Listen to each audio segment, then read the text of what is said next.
जय हिंद भाई। डिफेंस विद्यालय यूट्यूब चैनल में आपका स्वागत है।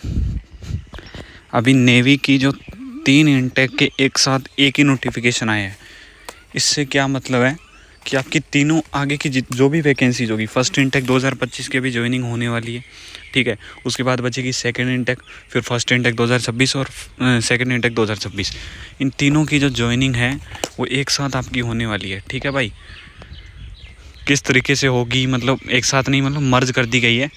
एग्ज़ाम एक ही बार होगा और आपकी फ़ेज़ 2 अलग अलग बार कंडक्ट करवाए जाएंगे। कैसे होगा, क्या होगा, सब कुछ मैं एसएसआर से रिलेटेड ये वीडियो बना रहा हूँ। एमआर से रिलेटेड भी सेम ही रहेगी सब चीज़ें, तो एमआर वाले कैंडिडेट भी इसको देख सकते हैं, इसमें कोई दिक्कत है नहीं, ठीक है। सबसे पहले आपको बता देता हूँ, अनमेरिड मेल एंड फीमेल दोनों एलिजिबल हैं। 10+2 आपकी क्वालिफिकेशन होनी चाहिए, या 3 इयर्स का कोई डिप्लोमा होना चाहिए, 2 इयर्स का वोकेशनल कोई डिप्लोमा होना चाहिए, 50% एग्रीगेट होने चाहिए और 50% इंग्लिश में होने चाहिए, ठीक है। एज क्राइटेरिया अलग अलग इंटेक के लिए अलग अलग रहेगा। जैसे अग्निवीर सेकंड इंटेक 2025 जो पहले अभी होगी, उसके लिए ये है 1 सितंबर 2004 से लेकर 29 फेब 2008। ये सब्सिक्वेंट आगे दिया हुआ है, आप देख सकते हैं। फर्स्ट इंटेक 2026, सेकंड इंटेक 2026, ठीक है। इस जो 1 सितंबर 2004 से लेकर के 31 दिसंबर 2008, इसी के बीच में जो कैंडिडेट होंगे वो ही एलिजिबल रहेंगे। इसके अलावा जो भी एज क्राइटेरिया, वो कैंडिडेट जो है आगे कोई नोटिफिकेशन आएगा उसी में एलिजिबल हो पाएंगे, ठीक है। मैरिटल स्टेटस हो गया अनमेरिड, ठीक है। ये आपकी सर्विस के टर्म्स एंड कंडीशन है, ये आप देख सकते हो इसमें नोटिफिकेशन में। इस पर आपको पता भी होगा, मैं आपको इस पर नहीं ज़्यादा डिस्कस करूँगा, ठीक है। सिलेक्शन प्रोसेस क्या रहेगा देख लीजिए। सबसे पहले आपका जो सेकेंड इंटेक 2025 होगी, उसके लिए आपका आईनेट कंडक्ट करवाया जाएगा। यानी कि सभी के लिए होगा आईनेट, एक ही एग्ज़ाम होगा, जो कब कंडक्ट करवाया जाएगा 29 मार्च से लेकर के 10 अप्रैल, ठीक है। 29 मार्च से 10 अप्रैल के बीच में कंडक्ट नहीं करवाया जाएगा। कंडक्ट तो मई में होगा, पर आपके एप्लीकेशन फॉर्म जो है 29 मार्च से 10 अप्रैल तक ओपन होंगे। उसके बाद करेक्शन विंडो जो है 14 से 16 अप्रैल के बीच में खुलेगी। और आईनेट जो एग्ज़ाम होगा कंप्यूटर बेस्ड, वो आपका मई 2025 में होगा। और रिजल्ट डिक्लेरेशन भी मई में कर दिया जाएगा और फिर आपकी ज्वाइनिंग होगी, ठीक है। स्टेज सेकंड के लिए कॉल लेटर जून में आएंगे, फिर जुलाई 2025 में स्टेज सेकंड होगा और सितंबर तक आपको ज्वाइनिंग दे दी जाएगी, ठीक है। तो सेकंड इंटेक 2025 की ज्वाइनिंग होने वाली है आपकी सितंबर में। उसके बाद नेक्स्ट अक्टूबर में आपकी सबसे पहले क्या होगा, जो हाई कट ऑफ वाले होंगे, थोड़ी कट ऑफ हाई रहेगी, जो हाई मार्क्स वाले होंगे उन कैंडिडेट को बुला लिया जाएगा सेकंड इंटेक 2025 में। फिर उसी एग्ज़ाम से जिनके थोड़े कम मार्क्स होंगे 1 से 2, उनको फिर दोबारा कॉल लेटर भेजेगी नेवी सेकंड फेज़ के लिए, ठीक है। और उनका फिर कॉल लेटर अक्टूबर में इशू किया जाएगा, ठीक है। एग्ज़ाम नहीं होगा, बस उसी के बेसिस पे जो पहले एग्ज़ाम हुआ था आपका मई में, ठीक है। इसके बाद आपका स्टेज सेकंड नवंबर या दिसंबर में होगा, फिर इंडक्शन होगा फरवरी 2026 में, ठीक है।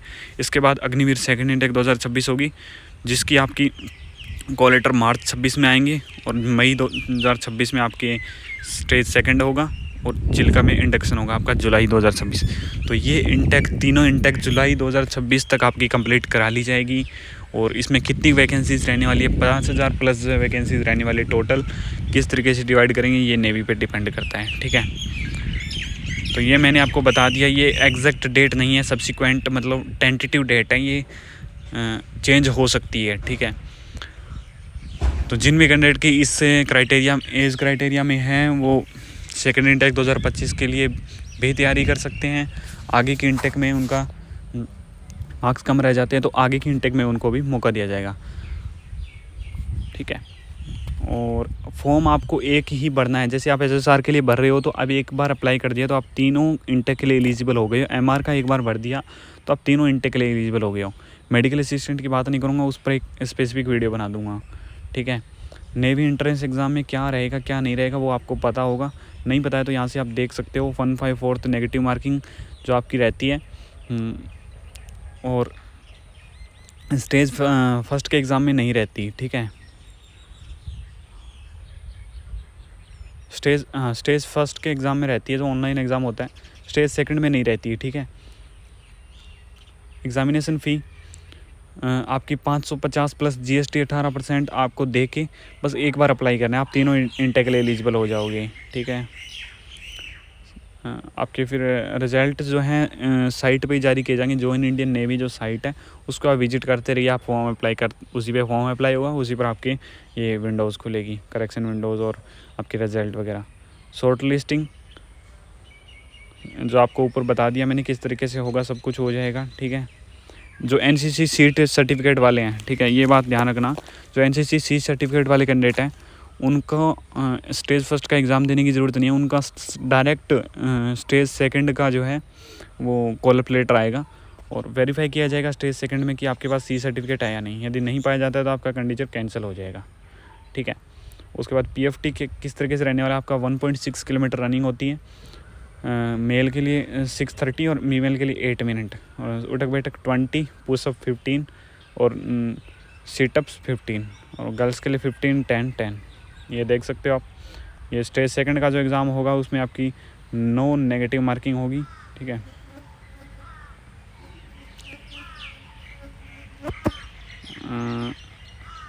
रिक्रूटमेंट ये हो गया आपका। PSL प्रोविजनल सिलेक्शन लिस्ट आपकी जिस तरीके से मैंने बताया था उसी में आपकी आएगी, उसी डेट्स में। ठीक है, मेडिकल स्टैंडर्ड,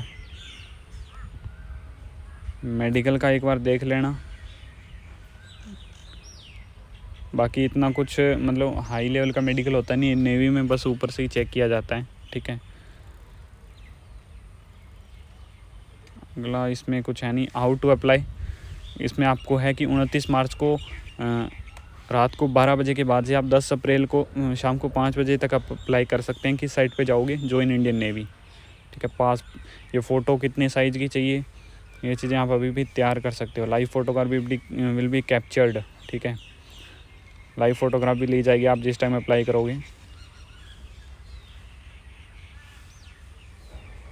तो ये आपका हो गया नेवी का पूरा भाई सिस्टम। अगर आपको कुछ भी डाउट आ रहा है, आपको क्या क्या डाउट आ रहे होंगे मैं आपको पहले ही बता देता हूँ। सबसे पहला डाउट ये आ रहा होगा कि ये जो आपकी इंटेक रहने वाली है इसमें फेज़ फर्स्ट का जो एग्ज़ाम होगा, स्टेज 1 का एग्ज़ाम, वो एक ही बार कंडक्ट करवाया जाएगा। ठीक है, उसके बाद आपका नेक्स्ट ये होगा कि उसी में से उसी एग्ज़ाम के बेसिस पर आपकी आगे जो आपकी जॉइनिंग स्टेज सेकंड कंडक्ट करवाया जाएगा। ठीक है, और नेक्स्ट आपका ये होगा कि जो भी कैंडिडेट NCC सीट सर्टिफिकेट वाले हैं उनको डायरेक्ट स्टेज सेकंड देने जाना है। स्टेज फर्स्ट में आपको नहीं जाना है, आपको डायरेक्ट स्टेज सेकंड के जो कॉल लेटर आएगा उसमें आएगा आपका। और ये आप देख सकते हैं आपको किस प्रकार से मतलब एप्लीकेशन विंडो खुलेगी 29 मार्च से 10 अप्रैल के बीच में, और करेक्शन विंडो खुलेगी 14 से 16 अप्रैल, और स्टेज फर्स्ट एग्ज़ाम होगा मई 2025। अभी चलिए मार्च, 2 महीने आपके पास हैं, 2 महीने कोई ज़्यादा है नहीं। ठीक है, और स्टेज सेकंड आपका होने वाला है जुलाई में, तो 3 से 4 महीने हैं आपको। फिजिकल यदि आपका ठीक नहीं है तो आपको 6.5 मिनट में मारनी है रनिंग।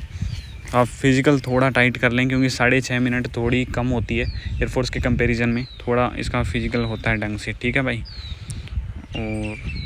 और कुछ है नहीं इसमें।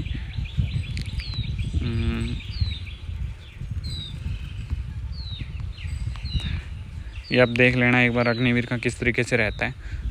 4 ईयर की आपकी सर्विस रहेगी, उसमें 30 डेज़ आपकी लीव रहेगी एनुअल, और बाकी कितनी सैलरी रहेगी वो देख लीजिएगा। ठीक है, बाकी आपका जो स्टेज फर्स्ट का एग्ज़ाम होगा उसमें 25 क्वेश्चन आएंगे, 25 मैथ्स के, 25 इंग्लिश के, 25 फिज़िक्स के और 25 आपके GK GS के। इस तरीके से आपका ये टोटल 100 नंबर का एग्ज़ाम रहेगा। और आपकी नेगेटिव मार्किंग स्टेज फर्स्ट में जो है वो आपकी नेगेटिव मार्किंग रहेगी 1/4 की। ठीक है, एक नंबर का एक क्वेश्चन होगा। ठीक है, इसके अलावा कुछ भी डाउट हो 1% भी तो कमेंट बॉक्स में पूछिएगा भाई। जय हिंद, जय भारत।